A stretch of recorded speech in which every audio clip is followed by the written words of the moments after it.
Oh, hi. Didn't see you come in. Welcome back to the European Soccer Show. I should have had a cat there to stroke or something, shouldn't I? Joining me, as ever, is the indomitable Leo. Bonsoir, Leo, ça va? Bonsoir Daniel, how are you? Comment ça va? Oh, bon. No, I'm really good. Yes. So before we carry on with the show, I just thought you'd like to tell people that you will be covering AFCON because you currently broadcast a show covering African football from Paris. Is that correct? Yeah, is it on an African channel displayed in France and in all French-speaking countries in Africa? So if you are speaking French and want to join us on Telesud. Or generally, if you want to know things about AFCON in the upcoming tournament, the Africa Cup of Nations, feel free to follow Leo on his social medias, which are just down there underneath his name. I have not attached mine because I despise social media. But speaking of which, I should probably change that. Let's look at some of the weekend's action, starting off, as ever, with the Premier League. And it was a bit of a conflict of quality over intensity in a lot of cases. So on Saturday, we had the unusual situation where Chelsea actually won, and yet the manager was very unhappy. So Chelsea beating Everton 2-0 before a quite unpredictable press conference from Enzo Maresca, saying he felt the last 48 hours he was not supported, the worst it's been since he's been there. But there was a goal for Cole Palmer, first one in 3 months as he came back from injury. Liverpool, they won again. Things are fine again for them, beating Brighton 2-0, a couple of goals from Hugo Ekitike. Burnley, their woes continue. That's 7 losses in a row in the Premier League. They lost at home 3-2 against Fulham. Another goal for Harry Wilson for Fulham there. And Arsenal, well, they played Wolves, and Wolves, well, they scored 3 goals. Unfortunately, 2 of them were in the wrong net. And so Arsenal won 2-1 with all goals coming from Wolves players. Then on Sunday, Manchester City somehow defeated Crystal Palace 3-0 at Palace, despite the fact Palace had more of an XG. Nottingham Forest obviously beat Spurs 3-0. That was more evident, with Spurs barely registering on the XG. In the Tyne Weir derby, the first one in the league for 13 years, something like that. And Sunderland won 1-0. And it was another own goal. Oh, that was not a good game. But again, intense. Quite fun if you weren't me. West Ham United led twice against Aston Villa, yet somehow lost 3-2 to an absolute corker with Morgan Rogers' finish. And Brentford won. Leeds United won. Dominic Calvert-Lewin scoring his 4th goal in as many matches. There's a match tonight, which is Manchester United against Bournemouth. But obviously, that's a little bit later. So let's start by going back to Saturday. Have a couple of conversations. So Arsenal 2, Wolverhampton Wanderers 1. As I mentioned, first of all, this was not a good game, was it? No, it wasn't. And I think it's the kind of game which perfectly illustrate the dynamics of both teams, because it was a difficult victory for Arsenal with a late goal from it was an own goal, but Gabriel Jesus was on the move on the play, and it was a really important win for Arsenal in the title race. Especially given that they have left some points this past weeks. So they needed this win against the almighty Wolves. Sorry, Wolves. Yeah. No. I mean, someone pointed out they could have added 50% total of all the points they won thus far had they earned a draw right at the death. Basically, nothing happened in this match until the 70th minute, where Bukayo Saka corner hit the post and rebounded off the goalkeeper's head, Sam Johnston, for his own goal. And then somehow, despite the fact Arsenal completely dominated without really doing much, somehow Wolves actually came back into it and scored a legitimate goal, a goal of their own through, what is his name? Arakadare. Brilliant header, directing it from short range. And then Mosquera, not Arsenal's Mosquera, Wolverhampton Wanderers Mosquera, also had an own goal in the 4th minute of stoppage time. As bad and as stodgy as Arsenal were, for once, we do have to give Wolves credit, because actually they looked incredibly organised, which is something they've not looked for a long time. Yeah, that was what I was going to ask you. Do you think it can be considered as an encouraging lost for Wolves, given No.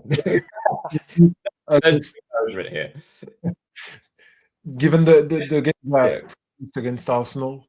Well, I think it's just this. It's one of these contexts where a team like Wolves are probably better suited to sitting very, very deep and being very frustrating. But the problem is they would have to do that against every team, and if they play every single team, that's 19 matches, and they'll draw maybe 10, 12 of them. How many are they going to win?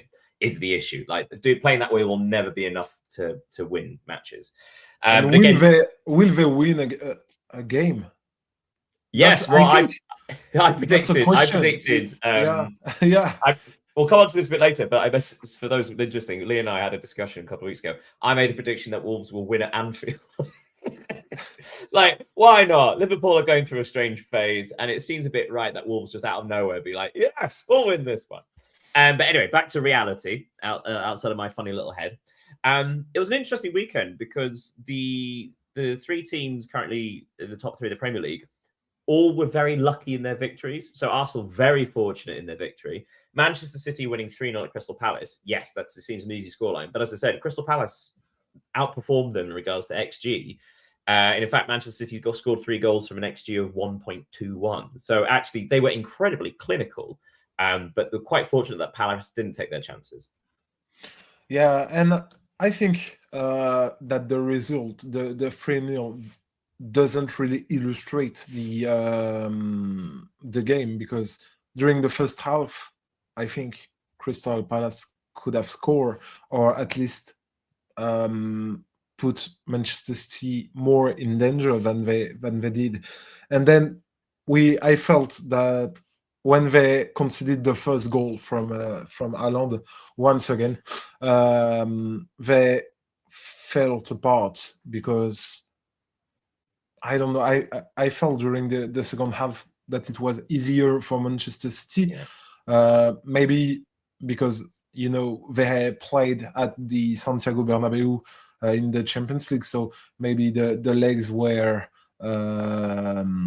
It was difficult on a physical aspect, and I felt it was better during the second half. And we can note that Ryan Cherki once again provided an assist. He's now he's now leading the top assist table with Bruno Fernandes, who will be playing tonight. So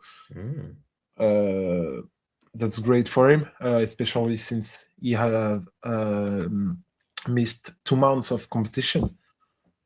It's quite interesting as well, because Manchester City being only 2 points behind Arsenal, but it does feel like they've been quite fortunate in a lot of their recent results domestically, as opposed to in Europe. So, for example, the 5-4 victory over Fulham was chaos.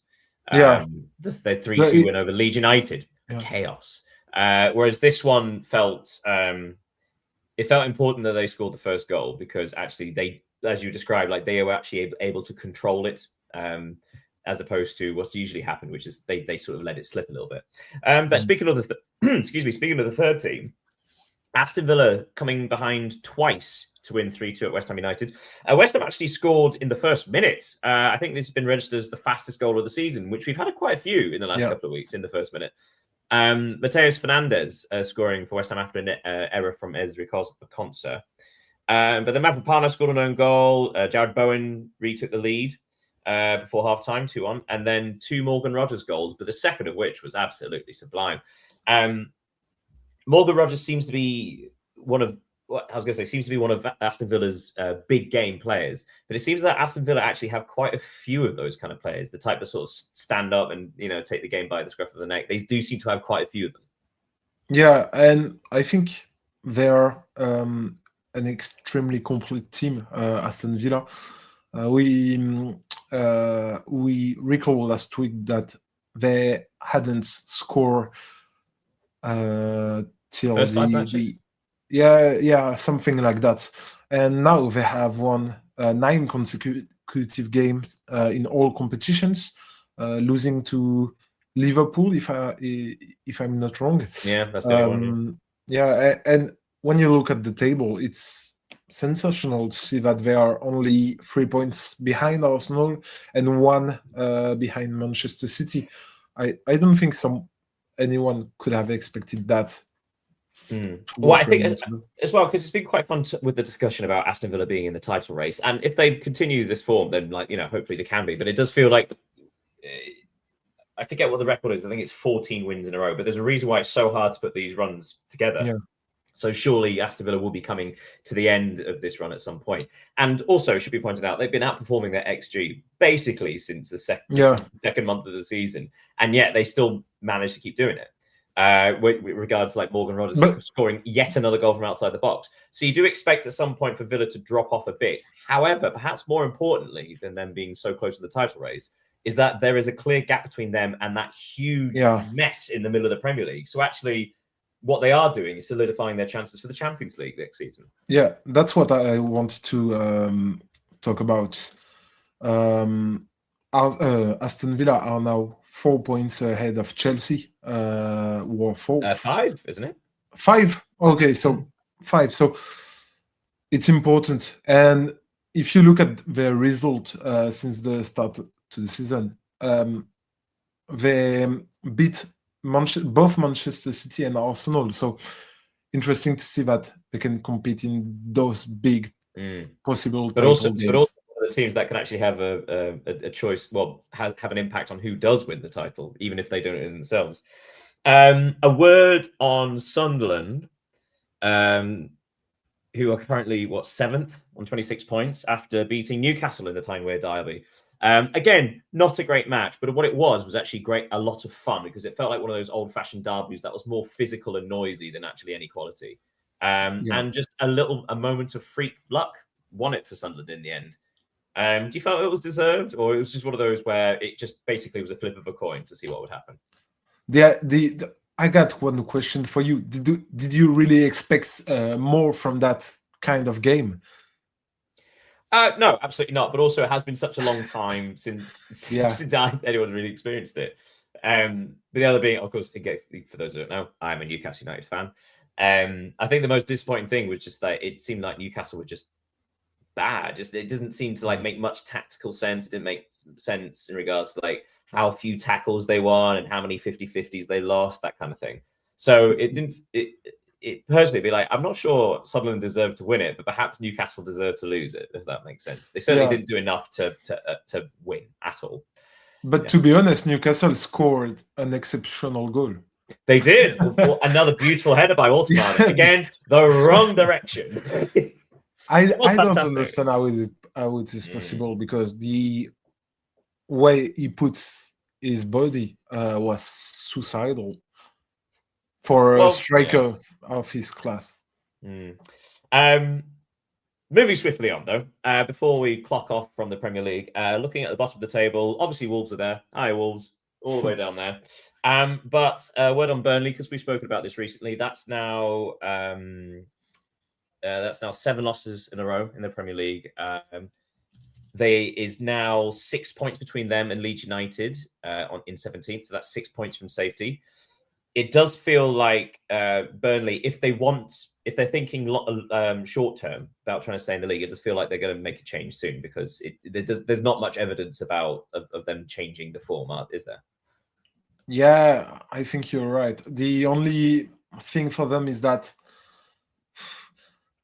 there are 6 points behind Leeds, who are the first team who are guaranteed to stay in the Premier League, and only 3 behind West Ham. But I think they need change, because I see West Ham having a better side than Burnley.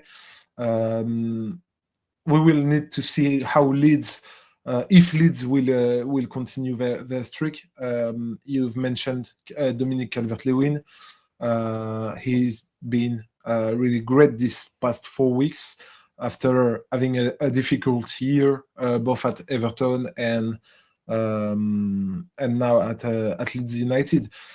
And his goals are proving very important for Leeds United. So, well, since you bring up Leeds. Big up Leeds. I live in Leeds. Since you mentioned them, it's actually probably important, because it wasn't so long ago we were talking about Daniel Farke. Well, we were actually having a conversation about who would it be first, Farke or Parker. Hey, that rhymes. And at the time, I think Leeds had lost 4 matches in a row, and they just lost 3-2 to Man City, which was a brilliant performance and actually showed a bit of grit and determination. But there seems to be something from that game, because since then they got 4 points against Chelsea and Liverpool. There's another draw here against Brentford, and only Chelsea and Manchester City have got points from the G-Tech Community Stadium this season. So it does seem that actually Leeds have turned a corner, and it seems to be Farke found a tactical system that worked better, and he's gone with it. Whereas this is the thing with Burnley. Burnley don't seem to have found, and specifically Parker hasn't seemed to have found any solutions yet. Yeah, I think it's difficult to adapt to the Premier League, and this is the Premier League is a league that in which you don't have time to improve your teams generally. If you don't have a result, the sentences are clear. Scott Parker, I think he's a good manager. He did a really great season last season with Burnley in the Championship, but maybe the Premier League is too high for him. Well, we see it across the continent, don't we? Yeah. There are managers in Spain and Italy that specialize in getting teams promoted from the second division, or specialize in keeping teams in the top division as opposed to be able to progress any further. We have our own in France too. Yeah, right. The ones they're everywhere. Yeah, the ones when when a coach is sacked, that this list of potential replacement, there will be this name, this name, this name. yeah, absolutely. Sorry, I just thought something to talk about later. Yeah, so also probably we should move on, but a quick mention that Bournemouth play tonight, but only a few weeks ago they were in the European conversation, obviously part of that mass in the middle where just a couple of victories move you. Bournemouth are currently 15th.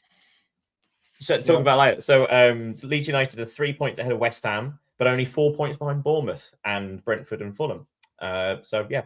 Interesting. So let's park the Premier League there. Probably talked a bit too much about it. So let's move on to La Liga. So huge match on Friday where Real Sociedad lost at home 2-1 to relegation battling Girona. Girona came from behind actually to win 2-1 at Sociedad.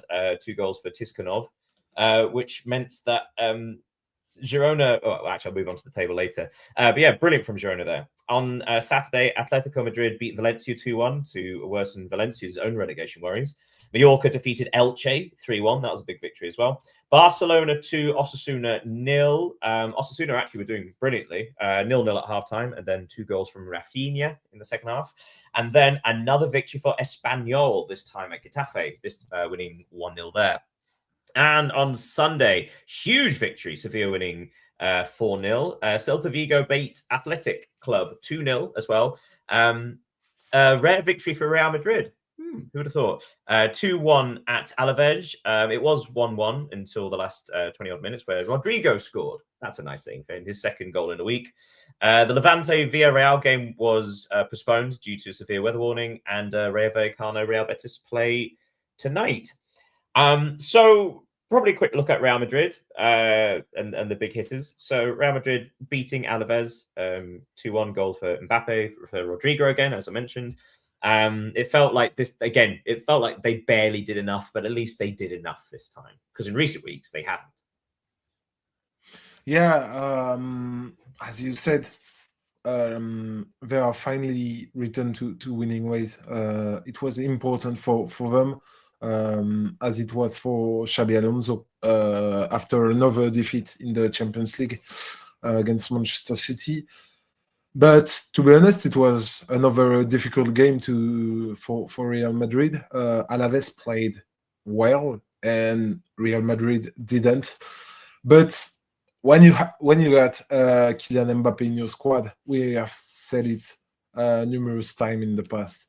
Of course, it's an advantage. Yesterday, he scored his 70th goal for Real Madrid. So it's impressive, given that he's only been there for 1.5 years now. It says a lot about his importance in the squad. And I don't think people saying that is the problem in the team are right, because how can he be a problem when he is the sole cure to this collective one? So exceptional from Mbappe, and it's good also for France in a year of a World Cup.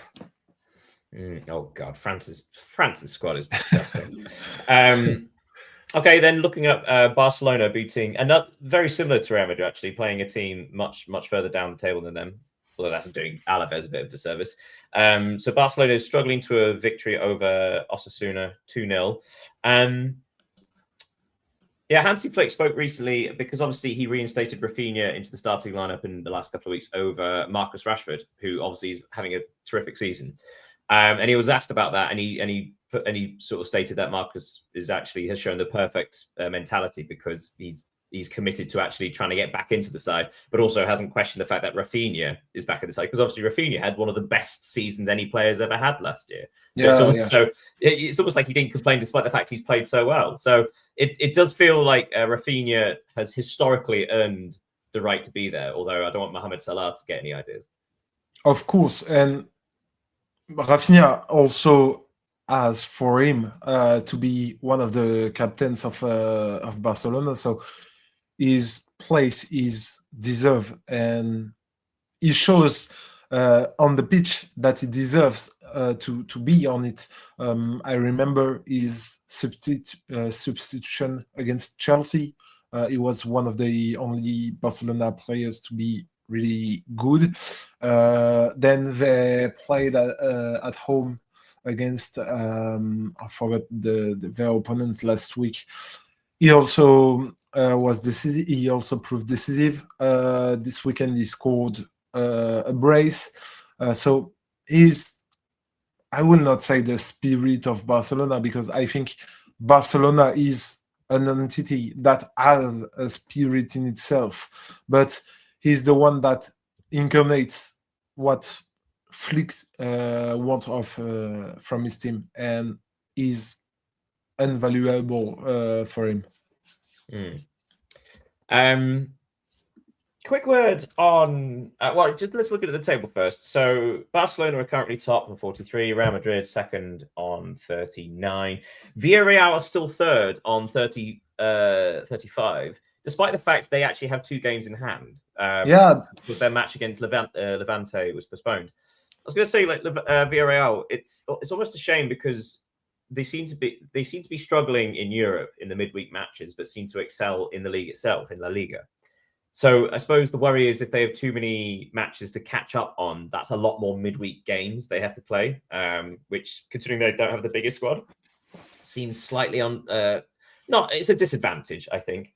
But then again, they also signed up to go to Miami, so they've only got themselves to blame. Atletico are 4th, 1 point behind them.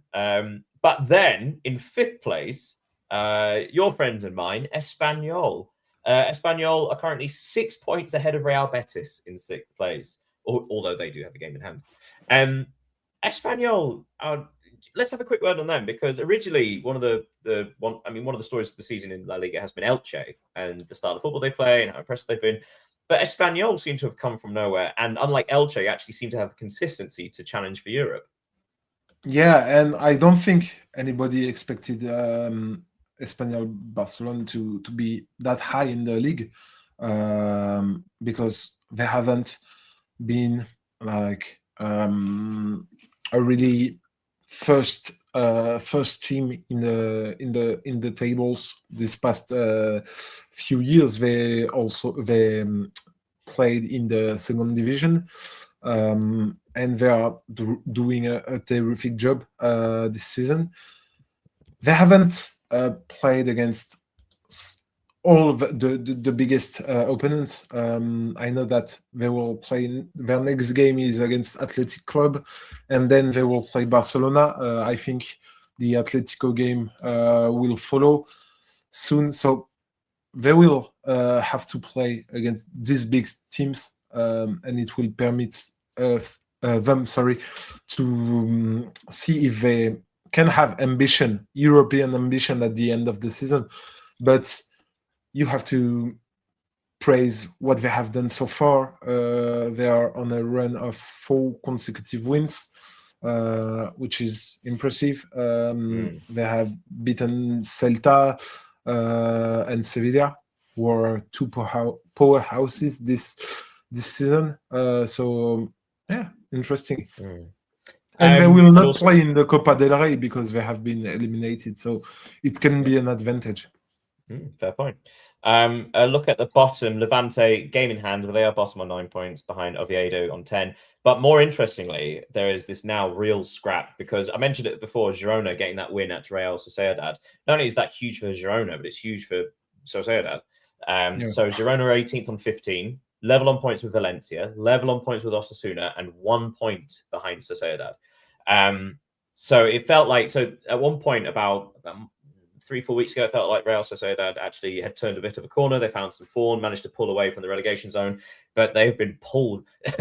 As soon as they think I'm out, they're pulling me back in. But yeah, they really have. They are still in trouble, as are Valencia. Yeah, as you said, they got some good results in October and maybe until mid-November, but now they seem to falling back into what they have done on the early season. They have now lost 3 games in a row, including the problem is that they lost against Alaves and Girona, who are 2 teams they will compete with in order to stay in La Liga. So if they can't achieve to win those games, it will be even more complicated to win against Barcelona, Atletico, Real Madrid, and even Espanyol, Athletic Club. So they absolutely need to win these ones. And yeah, in January they will face Atletico, Barcelona, and Athletic Club. So it's kind of worrying the state of form. Well, let's bid adios to La Liga and say buonasera to Serie A. So looking at Serie A, there were some big results here and very unpredictable results for some of the big lads getting bloody noses. So on Friday, Lecce eased their worries with a 1-0 victory over Pisa. On Saturday, what a victory for Torino! Just like a little breath of relief for Torino, beating Cremonese 1-0. And then one of the 2 most bizarre matches in the entire weekend. More on that later in Ligue 1. Little teaser there. Parma lost at home 1-0 to Lazio, despite the fact Lazio were down to 9 men when they scored.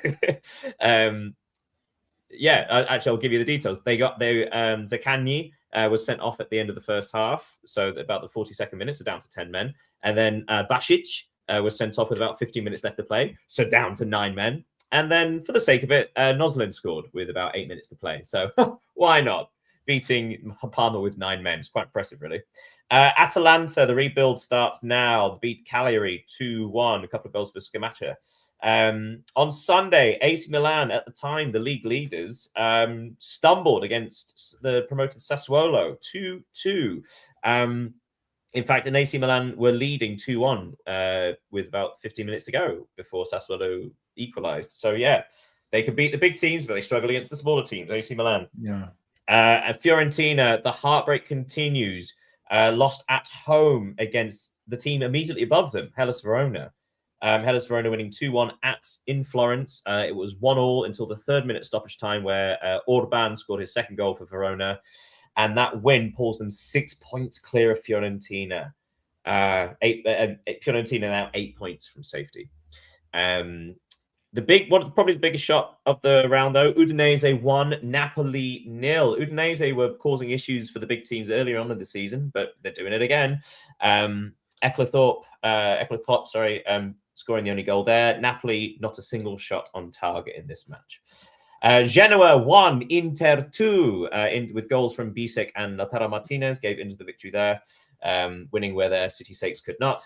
And Bologna 0, Juventus 1, Cabal with the only goal. There was a red card in there for Bologna as well. And Roma and Como play tonight. My money's on a 0-0. So Big match. Let's start with the Napoli game because you and I were again texting during the week. We tend to chat, and questioning why Antonio Conte's sides across the board have been awful in Europe for all of his sides, all of his league winners. They've always been terrible in Europe, and we've always talked about sort of perhaps it's the not wanting to rotate and things. But now it's kind of leaking into the league form a little bit because in the last sort of 3 weeks there have been a couple of really disappointing results, and this is a poor one. Not a single shot on target against Udinese. Yeah, Napoli are just unbeatable when they play at the Maradona, but have much more room for improvements when they are away from home. They have already lost 4 games. Which is obviously too much for a title contender. And it has been, for them, it has been a tough week because you've mentioned Conte's squad sides in Europe. They have lost to Benfica midweek. They are not first in the league when they were 3 weeks ago. Of course, they are just trailing 2 points behind Inter and 1 behind Milan, but it's another defeat. And all just to say that all the defeat this season have come when they played away from home. So this is really what they need to fix in 2026. We should probably remind people that they are suffering quite a big injury crisis as well. So inevitably, with again talk about lack of rotation, inevitably there's going to be a bit of tiredness there. Inter things against a sort of like a fairly easy 2-1 victory at Genoa, and they leap over AC Milan to the top of the table. Whereas Napoli seem to struggle from the midweek action, but again injuries taken into consideration. Inter seem to just continue sort of consistently across the board. Yeah, they are. They have win the most games in the Serie A this season. We noticed their incredible attacking depth last week, and it has been confirmed again this weekend with this win. Strange question. Assuming everybody's fit, who has the stronger squad? Would you say Inter or Napoli? Because Napoli had a wonderful summer of transfer recruitment. Yeah, I would tend to say Napoli, but maybe Inter are more experienced. Like they are playing together since maybe a long since time 1954, ago. Considering yeah, no, but especially the big names in the squad. When you have, for example, on your attacking line, Marcus Thuram and Inigo Lautaro Martinez for now 2, 3, 4 seasons, it obviously help to score games in the fact that they understand each other on the pitch, and they have also Mkhitaryan, who has been here for I don't know how long, Nicolo Barella. The only problem I see in this Inter squad is the defense. I think they will need to buy a player, a central defender during the Mercato, because Acerbi is getting old, and the other defenders they got, I think they are not the ones you can really win a title with without an experienced or top class player, except from, of course, Bastoni, who is. And to be fair, DiMarco is one of the more sort of sought after left fullbacks, wing backs. Yeah, but once again, we have to say that Chivu has done a terrific job at Inter, because it was really difficult to succeed Inzaghi, given his light experience on a bench, on a a bench like Inter, especially. So praise to him. And strange thing to say, actually, but I bravo. suppose looking back at it, because obviously Inzaghi played such an interesting brand of football at Inter, and Inter obviously got to 2 Champions League finals across 3 seasons. But you look back over the last 3-4 years, and you do wonder, should Inter have actually won more, because they only won 1 league title in those 4 seasons, and 2 Champions League finals, which is impressive itself. But also, there wasn't, considering they were definitely the strongest team in Italy across the board. You do think maybe they've missed something. But we should probably talk about AC Milan across the Milan threshold. Because they stumbled at home against Sassuolo, and again, this is something we spoke about often. They managed to beat all the teams around them. They've beaten Inter, they've beaten Napoli and Roma. These really impressive victories, and yet they keep dropping points against teams mid-table, lower table. It seems to be a real problem, and it's not as if they can't break these teams down. These aren't 0-0s. They just seem to keep conceding goals, and it's quite sloppy.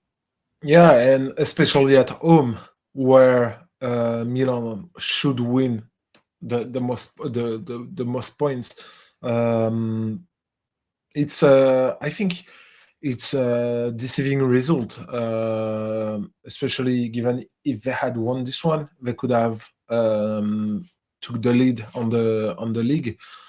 So yeah, disappointing result to draw against Sassuolo. Sassuolo, is a team we don't really know how to talk about this team. They can play Europe, but are they good enough to do it? We don't really know. But they will. Before they got relegated a couple of seasons ago, they were basically every big team's bogey team. They have no right to, and they did play Europe a couple of times, but they have no right to play Europe. It's such a small place. It's a fantastic club, and I think it did break people's hearts when they did get relegated. But it's so great that they're back. So looking at the top of Serie A, Inter are top on 33, AC Milan next on 32, Napoli 31, Roma next on 27, though they do have a game in hand, which they're playing against Como tonight. And then Juventus, which has just started. Yes. Well, like I say, my money's on a 0-0, considering they are the 2 best defenses across the whole of Europe. But yeah, maybe not. Maybe it'd be 3-3. It'd be great. But down the bottom, we always seem to leave on a note for Fiorentina. 8 points from safety, 4 points behind Pisa in 19th place. So even if Fiorentina win their first game of the season, they will stay bottom. Yeah. If they win 2 matches in a row, they will still be in the relegation zone. What else can change? Because they've changed managers. So what else can they do apart from, I don't know, get to the January transfer market and work miracles? But then again, they already invested heavy money this summer. Maybe change again their manager. Yeah, and I read something in the La Gazzetta dello Sport today, talking about the possible dismissal of Paolo Vanoli, so the successor of Pioli at the head of the club. So nothing is going right for Fiorentina. Desperate times call for desperate measures, and Florence is filled with desperate people currently.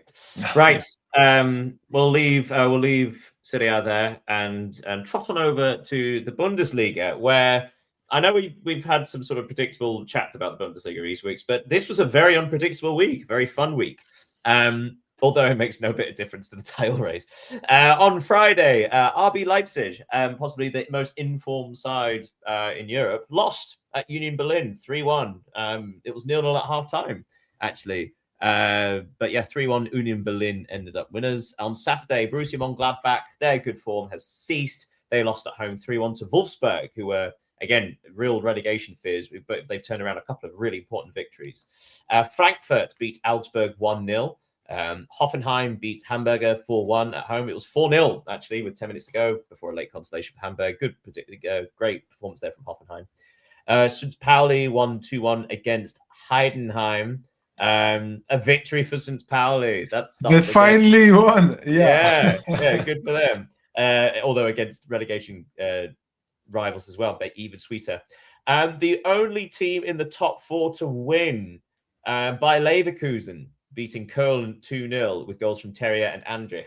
And then on Sunday, Freiburg held Borussia Dortmund to a 1-1 draw. Joe Bellingham getting a red card and allowing Freiburg to equalise late on. Bayern Munich left it late to draw at home against Mainz. Bottom of the table, Mainz 2-2.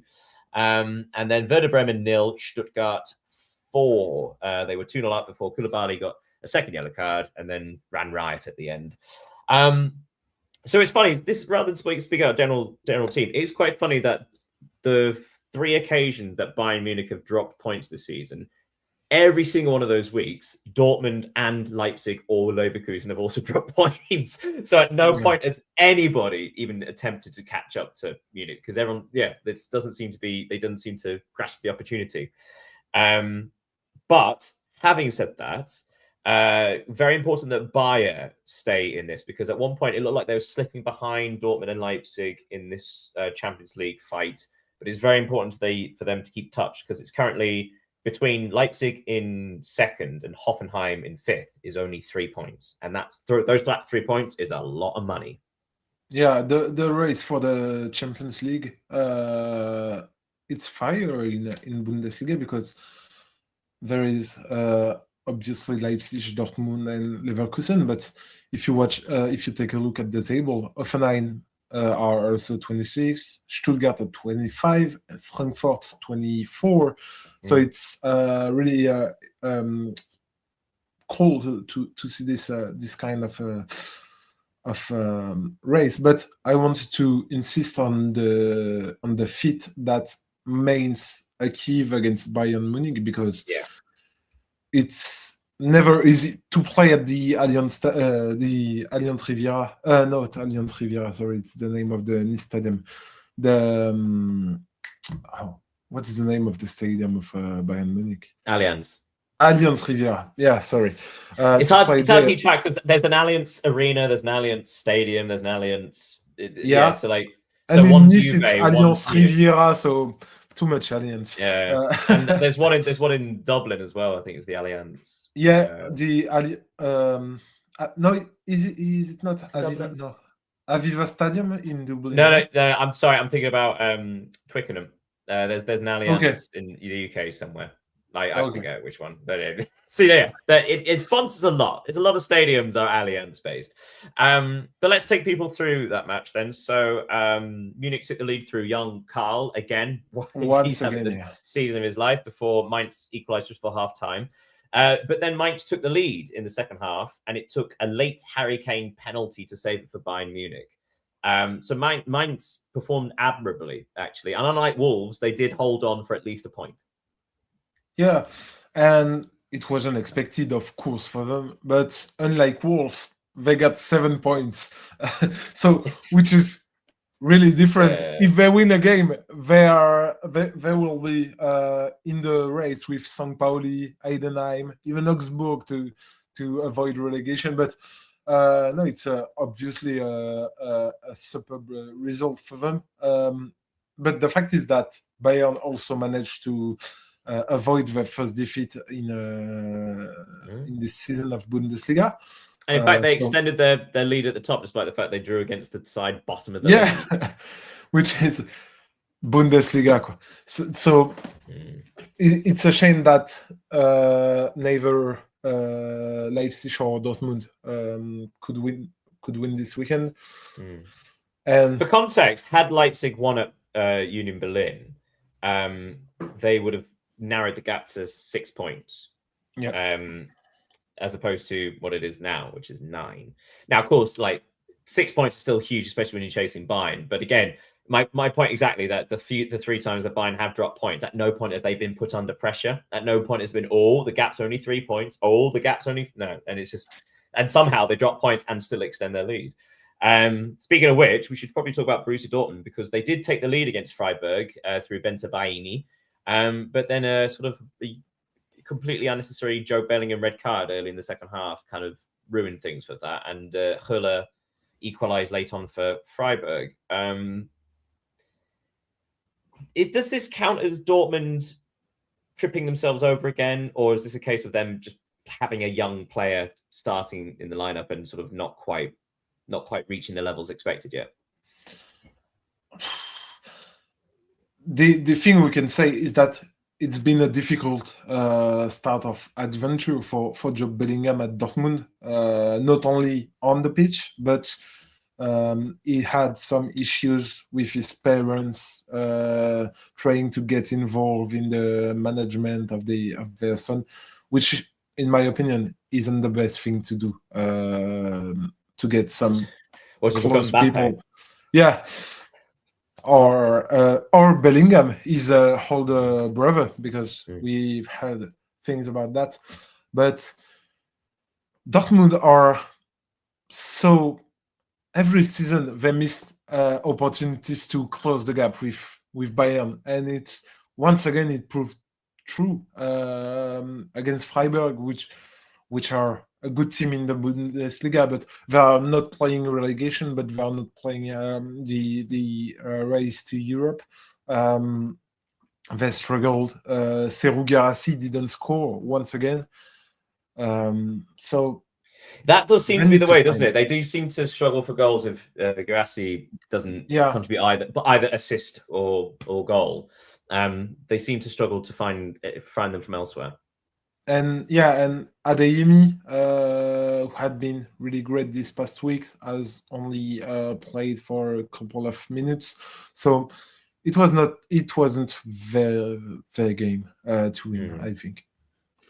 Fair. Right, well, let's say Auf Wiedersehen to the Bundesliga and nip on over to France for the last stop. Why not? So Ligue 1 indeed. And possibly the most insane match I've ever had to try and get all the details down for. More on that later.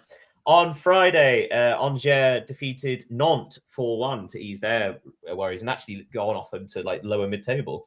On Saturday, Rennes did a treble over Brest, which sounds like a KFC order. Yes, Rennes 3, Brest 1.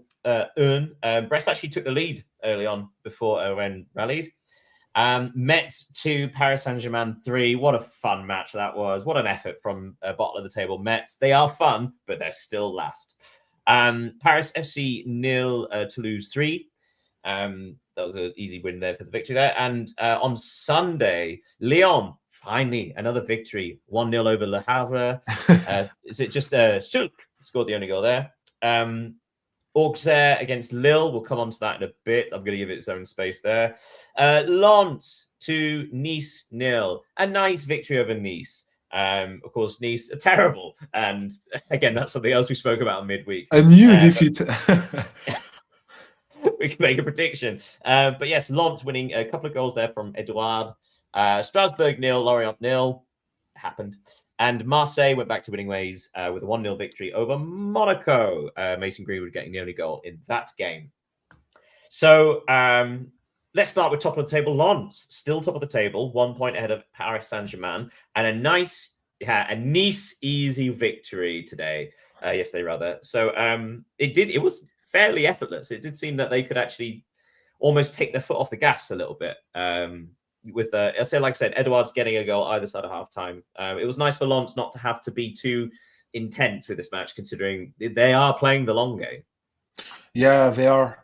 And today they are guaranteed to spend the holidays at the top of Ligue 1, because for those who don't know, it's the break in France. So I think Ligue 1 will resume in 3 weeks now. So it's unbelievable for a team like Lens to get in front of PSG. If they win the next game, there will be, that's what we call in France the autumn champion, so the mid-season champion, which hasn't happened for them since the 2001-2002 season. So credit to Pierre Sage, to the whole club for what they have been doing. Nice, they are in a terrible situation.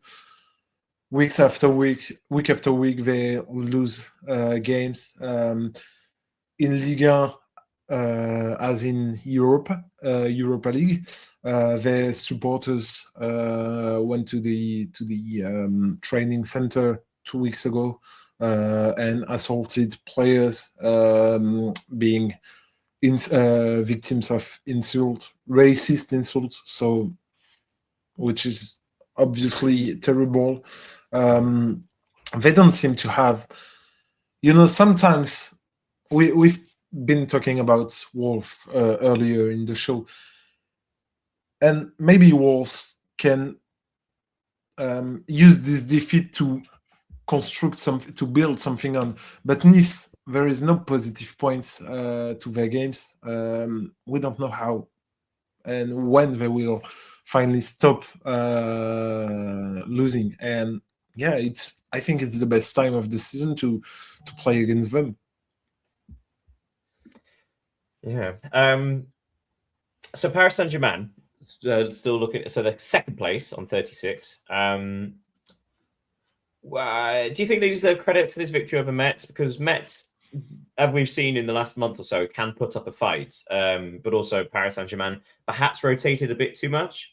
Still, I mean, they've got some wonderful teenagers, but obviously, if you have Mbia, is it Mbai? Getting a couple of assists, he's only 18. Yeah, it feels like they may have They may have rotated a bit too much. Yeah, they rotated a lot, but let's not forget, or if you don't know, they will play the Intercontinental final against Flamengo in 2 days or 3 days in Qatar. Straight into the final. I thought they had to play the semi first. No, maybe wait, because it was the Intercontinental one, and before the new Club World Cup, it used to be that the European winner would join at the semi-final. No, it's the final. It's the final. Go straight that seems a bit pointless. Yeah, I think it's like the old Club World Cup. It absolutely is. It absolutely is. But I'm saying, like, the European champions used to go in at the semi-final. At least have a little bit of a challenge. Yeah, that seems silly. Yeah, that's. No, because Flamengo. Sorry, I'm being an old man, sort of grumbling. No, but if you're going to make it an Intercontinental Cup, at least make it worthwhile. Yeah. So yeah, of course they rotated the team. Metz, who have been performing rather well in recent weeks, winning games finally after a terrible start of the season. But Metz, maybe they have tried to play too hard and were punished to it, because even if there were a lot of youngsters in PSG squad, they got some experienced player. I should probably point out as well, at no point were Metz level. So Paris Saint-Germain were 2-0 up, Metz pulled a goal back, then they were 3-1 up, and then Metz pulled another goal back. So the game state was always that Paris Saint-Germain were ahead. But that seemed to be when Metz actually played their best football, was when they were forced to come forward. Yeah. And which is interesting at PSG is that they invested a lot this summer in bringing in Lucas Chevalier as a replacement for Donnarumma. And he's not the starting goalkeeper for now. No? It's been Safonov, because his performances are deceiving, and Safonov has been delivering good performances too. So interesting to see the development of this competition between both. And PSG also, we have to note that Désiré Doué, who have been injured for weeks now. He made his return in the Champions League on Wednesday, and he scored against Metz, so it's a good thing for PSG and also for France, of course. So it's a good victory for Paris. Yeah. Also, there's also something very satisfying having a goalkeeper called Safe Enough. Well, written down anyway. This so we're going to leave. Yes, we're going to leave with telling you the story of Auxerre versus Lille. Gather around the fireside, everybody. So it goes like this. Lille opened the scoring through Haraldsson, 1-0. And then just at the end of the first half, Ngoy gets sent off. Okay, so 1-0 up, down to 10 men, and that's half time. Relax, everybody. And then in the 57th minute, Sinayoko equalizes for Auxerre, 1-1. And then Akbar gets a second yellow card and is sent off for Auxerre. Now it's 1-1. Both sides have 10 men. And then Chancel Mbemba scores an own goal 6 minutes later. Auxerre lead 2-1. And then, with 12 minutes to go, Bentaleb equalizes 2-2. Auxerre 2, Lille 2. And then 3 minutes later, Diwan scores for Lille 3-2 to Lille. And then 3 minutes after that, 3 minutes after that, Sinayoko scores an equalizing penalty 3-3. And then 3 minutes after that, Andre scores a fourth goal for Lille. It's now 4-3 for Lille. And then 2 minutes after that, El Ouzazi for Auxerre and Perraud for Lille are both sent off. So both teams are down to 9 men. It's 4-3 to Lille. Yeah. And that is the end of my tale. Although it's quite funny that Lille scored 4 goals, had 2 men sent off, and only had 5 shots on target. So it's quite a strange match. So let's leave there. Let's Ligue 1 there. So Lille won 4-3 at Auxerre, which means that at the top of Ligue 1 was Lens, Paris Saint-Germain, 4 points behind Paris Saint-Germain are Marseille after their victory. They are level on points with Lille, who seem to have really built up a head of steam.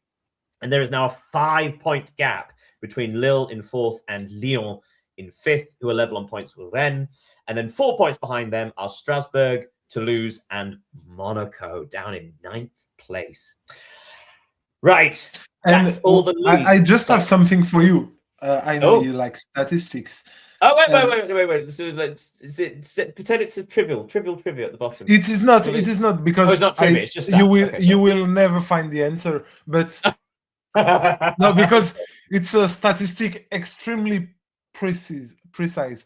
You've talked about the fact that Manchester City scored 3, 4. How many X goals?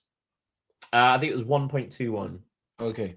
Lille scored 4 goals, with only 0.47 X goals. No, no, Lille. So well, chaos. 0.1 X goal per goal. So impressive. What the hell was Auxerre's goalkeeper doing? And we don't have time. We don't have time to pick that apart. Right.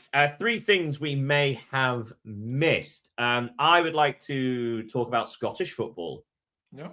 Me too. The first trophy of the season in Britain was the Scottish League Cup final, St Mirren versus Celtic, and St Mirren won 3-1. If you don't know who St Mirren are, there's no reason why you would. It's a small place. I think it's called Paisley, which is like southwest of Glasgow. But yeah, won the Scottish League Cup, which is enormous. It's their first trophy in 12 years when they beat Celtic in the Scottish League Cup final, and only their 5th trophy ever in 130 years, which is fantastic. But yeah, I thought I'd mention that because there's something beautiful in Scottish football at the moment, because Celtic are pretty bad, Rangers are awful, which means there are other things happening for all these other clubs, which is very, very fun. What would you like to contribute? 3 things we may have missed. And thank you for that, because I can bounce back on it and to say that, of course, Wilfried Nancy has been appointed to the Celtic bench now less than 2 weeks. In the MLS?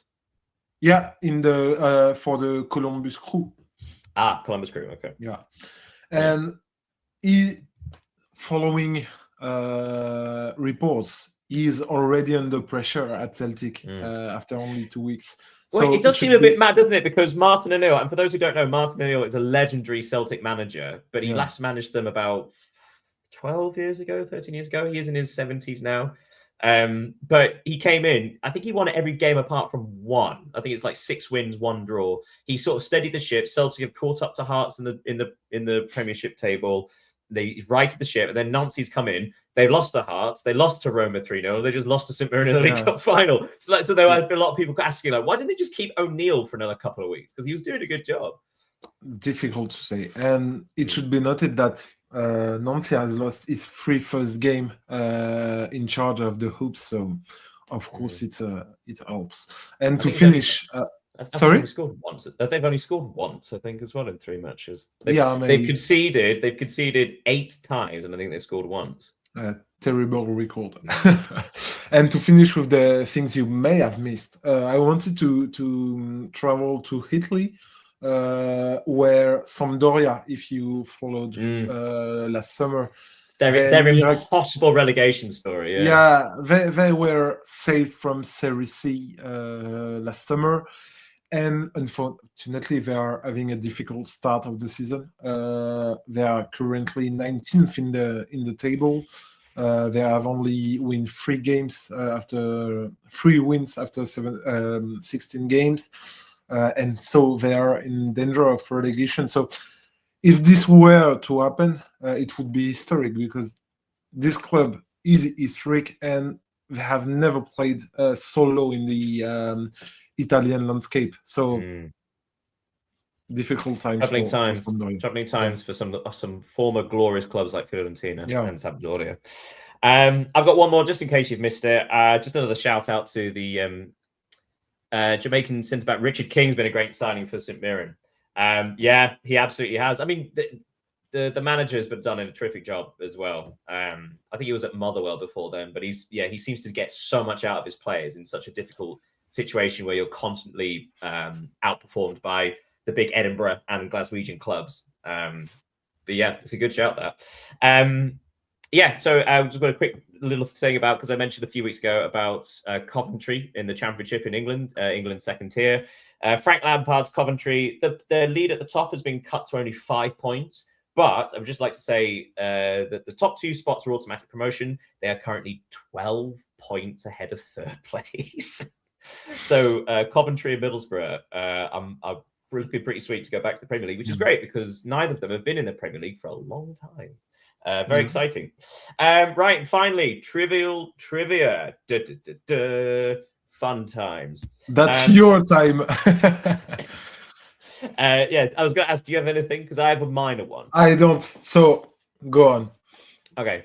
So I've only got this for a couple of countries without being able to verify it. What club? Because obviously AFCON is starting very shortly. Very exciting competition. It's always great fun to watch AFCON. Genuinely, if you love chaos football, watch AFCON. It's fantastic fun.